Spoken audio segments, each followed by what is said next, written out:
Thursday weekly fantasy football rankings. You know the drill. Let's go.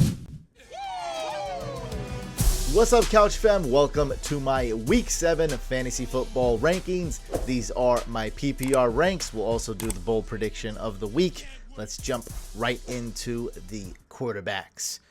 Right here, we would have Lamar Jackson at number 1, but Mark Andrews did not practice today with a knee injury. My gut feeling is that they are being precautious and Mark Andrews will play, but that is purely a guess. Huge downgrade to Lamar Jackson if Mark Andrews doesn't play, and it's not like I'm not starting Lamar Jackson or I have no faith in him.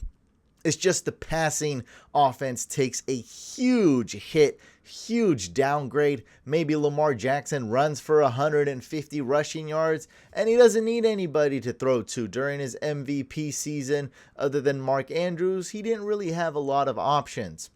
But nonetheless, just do your due diligence and check on Mark Andrews' status. Joe Burrow and the Bengals, I'm having some more hope in them. Their O-line was so bad the first week or two, but it's looking a little bit better, and Joe Burrow is becoming that elite quarterback that I thought he would be before the season started. Top 5-ish, definitely moving forward. But there's really not a big difference between these top 4 guys. Justin Herbert, Lamar Jackson, Joe Burrow, Patrick Mahomes, super elite. I still like Patrick Mahomes, but this game could be a tad lower scoring than your usual typical Chiefs game. Chiefs games usually have like 7, 8, 9 touchdowns. This one might have a little bit less, maybe more similar to that Bills-Chiefs game we just witnessed before. Kenny Pickett is on track to play. He's right here at 17. And Tua is on track to play as well. Now, I don't really trust Aaron Rodgers too much. I am ranking him QB 11, but right now, with how much the Packers suck, how much Aaron Rodgers suck, QB 11, not a big difference from like QB 18 or 21. Really not. After the top like 9, 10 quarterbacks, you're really playing QB roulette. Jimmy G's one of my top streaming options this week, but I don't have that much faith in him. Not a big difference between Jimmy G, Mariota, maybe even a guy like Matt Ryan or Goff. So hopefully you got yourself a top 9 quarterback for this week. Lots of prominent teams on bye. Jalen Hurts, Josh Allen are on bye. Moving on to running backs. We have some absolute studs this week, but I did want to mention something just in case I forgot. Look at these Patriots and their stupid, mysterious injury reports. Today, all of a sudden, Damian Harris is a full participant. I'm looking at my sleeper leagues. Shout out to Sleeper. I'm looking at my one Yahoo league, and Damian Harris's status has changed from questionable to healthy. I don't know what's going on. I thought he was going to be out a couple weeks. Now, all of a sudden, he's fully healthy. I'm not buying it. At the same time, what do I know? I don't live in New England. I'm not looking at their practice. But video has surfaced that Damian Harris took part in individual drills today in practice. Not sure if he really did get a full participation level. Not necessarily saying the Patriots are lying, but maybe they are kind of bending the truth as in like, hey, this was what was practiced today. It was just running a couple cones on the sideline, and that's it. And so, according to that type of practice, he participated 100% fully today. So maybe Damian Harris is limited. Maybe he's not good to go. But as of right now, we have to assume that Damian Harris is playing. Even with that said, even if Damian Harris plays, I still love Ramondre Stevenson, low-end RB1, high-end RB2 for sure going against the Bears. I guess we can have him right around where Zeke is, DeAndre Swift, David Montgomery, kind of tied with those guys. Maybe even one below Dameon Pierce. Yeah, let's put him right here for now. Now that we got this new Damian Harris news, as far as Ezekiel Elliott, guys, if you were trying to trade him after this week, would be the best time to trade him. Teams are on bye, a lot of RB injuries, and Ezekiel Elliott is projected to have a really good game against the Lions. He is the goal line back. He's the red zone back. He performs much better with Dak Prescott back, and Dak Prescott is back, ladies and gentlemen. Full participation. He says he's doing well. He's expected to play, and the matchup is great. Going against the Lions should be a positive game script as well. Cowboys are favorited to win. So Zeke, good start this week. If you're trying to trade him about 0.5 seconds after they play the Lions. His value will be extremely high, and he hasn't performed as bad as we may have thought the last few games. So that's a huge plus for Zeke. And I'll just scroll down a little bit so you can see more. Raheem Mostert's a great start. Jeff Wilson, I don't know. Just a question. Just rank him with, instead of a number to the left, let's just put a question mark right here. A.J. Dillon, I'm still a believer. I know maybe I'm silly, maybe I'm stubborn, but I think going against Washington Commanders, A.J. Dillon is a great start. I absolutely love him. He's not a guy I pushed really tough. I think I have him in one league, possibly two. I know I drafted him in the auction league. Maybe I have him in one more league. I actually don't think I do. So, but A.J. Dillon, I thought he was an okay draft pick. The Packers offense completely fallen off this year. I still like him a lot. Now, let's assume that James Conner isn't playing. We're going to find out here in about an hour or two after I'm recording this. Let's just assume James Conner is not playing. Eno Smith basically becomes a must start. I would have him maybe right around here. Like, he's a must start, but not like a amazing start. Yeah, I'd say right around here. Maybe even a little bit higher. Yeah. Kind of tied with a guy like Zeke or Mostert, Najee, right around this tier right here. It's going to be harder to place him ahead. The thing is, it's Thursday night. Early game. Lots of question marks on your team, more than likely. So if James Conner is out and you have Eno Benjamin, unless you're in an 8-team league or your team is super stacked at flex and running back, you probably are going to want to start him. Like, you just are. I just don't really see it any other way because it's Thursday night. So I'm going to give you functional advice and pretty much put him as a must start right here at RB17. I guess I'll scroll down a little bit more. These guys suck really bad right here. We don't know what's going on with the Broncos and all those teams. Maybe Khalil Herbert gets some more carries. Let's move him up a few spots for sure. I'm a big fan of Khalil Herbert. He just needs more opportunities. And going to wide receiver, I might be the only guy not ranking Jamar Chase number one, but I do feel like there's going to be a lot of offense in this Raiders-Texans game. And that brings me to my bold prediction of the week, brought to you by Sleeper. Brandon Cooks is going up against the Raiders. He's been fairly disappointing this year. I think he's going to have his best game of 2022. I'm thinking about 99 receiving yards, 1 touchdown. That's going to be over 20 fantasy points. That's my prediction for week 7 for Brandon Cooks, my PPR prediction.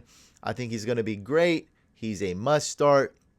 I do have him in one league, so I'm really hopeful that this doesn't make me look silly. These bold predictions of the week have not been working out.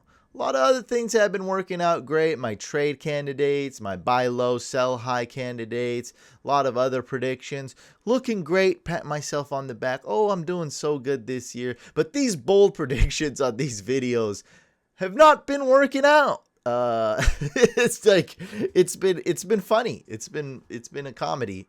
So hopefully you've been entertained by these at the very least. I nonetheless though, I seriously do believe in it. And you know what? Honestly, like let's be real, this isn't even that bold of a prediction. A lot of teams on bye. Brandon Cooks, good matchup. It's not that bold. I'm being a scaredy cat. I'm giving you guys a lukewarm prediction. This is not even that bold. I just want it to come true. Let's have this one come true. Amon-Ra's back, great buy low candidate. But you know what? I think only dummies want to sell him. Are you a dummy? Do you want to sell Amon-Ra? Well, you're probably a dummy. But people still do want to sell him. Like, it's still there. Like, that opportunity is still there. I think he's a great buy low candidate. And right now would be the time to buy low on Amon-Ra before he just absolutely starts exploding again. But I do have Brandon Cooks high. Keep tabs on Tyler Lockett's injury. DeAndre Hopkins is back. Limited practice, short week, blah, blah, blah. If you have Hopkins, start him. Chris Olave, I'm starting him too. I think he's solid. All right. And Rashad Bateman's probably not going to do this well, but we'll keep tabs on him. They just signed, Deshaun Jackson. Could put Gallup here. And let's see if Chase Claypool goes to the Packers. That'll be neat, huh, guys? That'll be really neat if that happens. All right. Moving on to tight ends. Already talked about Mark Andrews. He is questionable with a knee injury. Keep tabs on Mandrews. Big deal. Very important. I think that George Kittle's going to have a good game. Jimmy G is going to need to throw the ball. You know what? Gerald Everett's kind of been sucking as of late. I think TJ Hawkinson might even be a better start. But really, after these top four with Dallas Goedert out, also Dawson Knox is out. If you don't have one of these top four tight ends, you are screwed this week. I mean, that's just it. Do you trust starting Gerald Everett? Do you trust starting Dalton Schultz? Like, the answer is no. You may have to start Taysom Hill. I've already told a couple people to start him this week. I would start him over Kyle Pitts. Now, as I'm saying that, I am terrified. I know that might sound dumb and Kyle Pitts might go off, but just looking at it, he's not getting any targets. He's only getting about 50-60% of the snaps. It's horrible. No snaps, no targets. What are we doing? Why are we even starting Kyle Pitts? He's a good desperation start, and that's about it. I mean, he's on the same level as Hayden Hurst and Noah Fant, and I mean, not much worse than Daniel Bellinger. I think we're starting Daniel Bellinger in the Duos League with Dallas Goedert on bye. Darren Waller is hurt, so keep tabs on that. And you know, I'm gonna move up Gesicki just a little bit right here. I think that's fair. Tight end 16 for Mike Gesicki. And Juwan Johnson's also a nice sleeper start with Adam Troutman out. That's pretty hot. I'm bold. I'm the only fantasy analyst ranking Juwan Johnson tight end 14. Wow, I'm so bold. Oh my God, I can't believe how bold I am. All right, moving on to defenses. Buccaneers and Patriots and Packers. This is tier 1 right here. These three are tier 1, and the Packers are much less trustworthy, and these two are much better than the Packers. So if you have the Bucks D or Patriots D, consider yourself a member of the elite defense society. Consider yourself lucky, grateful, whatever. Like, those are the two defenses you really want. You can't get those two. Packers D is amazing this week. Then after these three, it's a guess game. So this is what's going on with defenses this week. You got yourself one of these three, top 2, top 3 defense. You have some trust. You have some faith in your defense. You're going to be good. Okay. After that, you know, defense number 4, defense number 10 makes no difference to me.